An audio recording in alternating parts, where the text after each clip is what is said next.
Mark, for years as a team, you've been really focused on scoring at the rim. This year, your efficiency down at the rim seems to be elevated at an even higher level. Do you feel like the opportunities you're creating are better, the finishing has been better? What's going well down at the rim? You never know, but I do think the decision-making around the paint and in transition in particular has been pretty good. And I think we've had guys, individual players show an uptick in their driving efficiency, rim efficiency.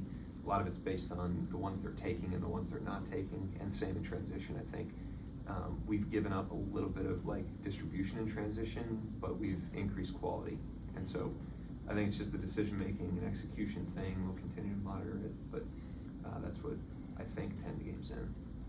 How impactful, given Nick's question, is floor spacing to what we're talking about as it relates to finishing around the rim? And along those same lines, getting Ihart as involved as he is offensively, is that a specific criteria you have going into games, or is that more a byproduct of what the spacing brings and how you guys play together?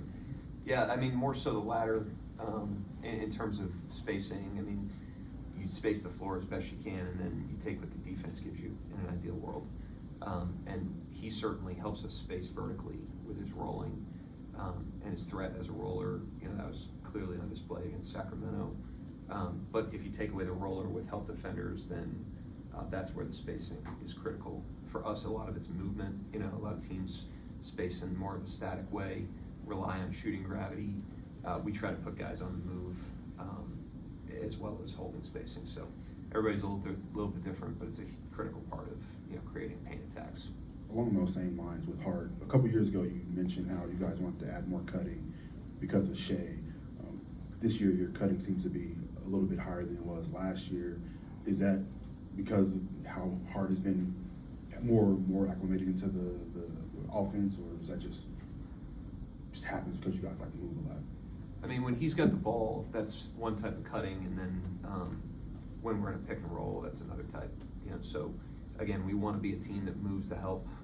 Most teams are pretty competent if you're static and they're in your help, and so we're constantly trying to figure out ways to move the help. And the more random we can be in those situations, the better. Because if it's random for us, then it's unpredictable for the opponent. So again, just trying to create space, confusion, and room to operate, for the ball, in all of those different situations.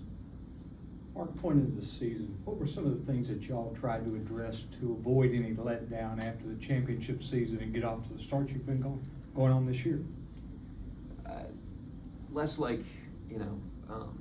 talking about it, just obviously, last season had an end point, this season had a starting point, and we just thought the best way that we could handle that situation is to just be very present and to just focus on what was right in front of us. And rather than having a long conversation about it, just get ready for training camp and then, be really present in the second practice or the first preseason game or whatever was right in front of us. And we've tried to do that. We certainly accounted for the shorter off season. We pushed some things back to try to give the guys more rest and rejuvenation. So to say we ignored it would be, incorrect. But at the same time, we didn't overcoach it or overtalk it. On the defensive side in this game, is minimizing Ja's attacks number one on the priority list? And what's unique about when he gets rolling, making certain that it doesn't get out of control?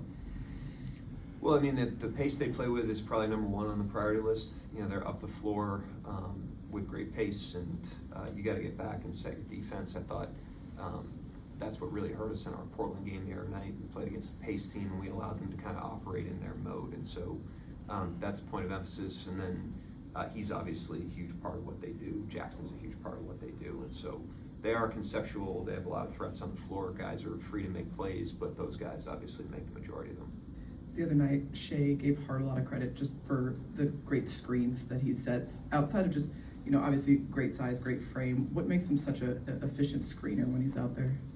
Yeah, he's got great feel and nuance for the screening game. I mean, he's played, we talk about development and how diverse situations help your development. And when you think about the teams he's been on, and the players he's played with Harden, he's played with Brunson. He's played with obviously Shea and Dub. He's played with Westbrook, I believe. I mean, he's played with all these different guys that require all these different nuances. And over that time, I think it was with Chris Paul, maybe in Houston. I mean, he's played with everybody, and so he's screened for everybody, and they all have different skill sets and strengths, and they get guarded in different ways. And he's just accumulated a huge catalog of information that he can now apply kind of on the fly. But yeah, I mean, he's obviously big and physical, but he's got great understanding of angles. He's got great understanding of how to change angles to try to confuse the defense and free up the guards. He understands when to hold screens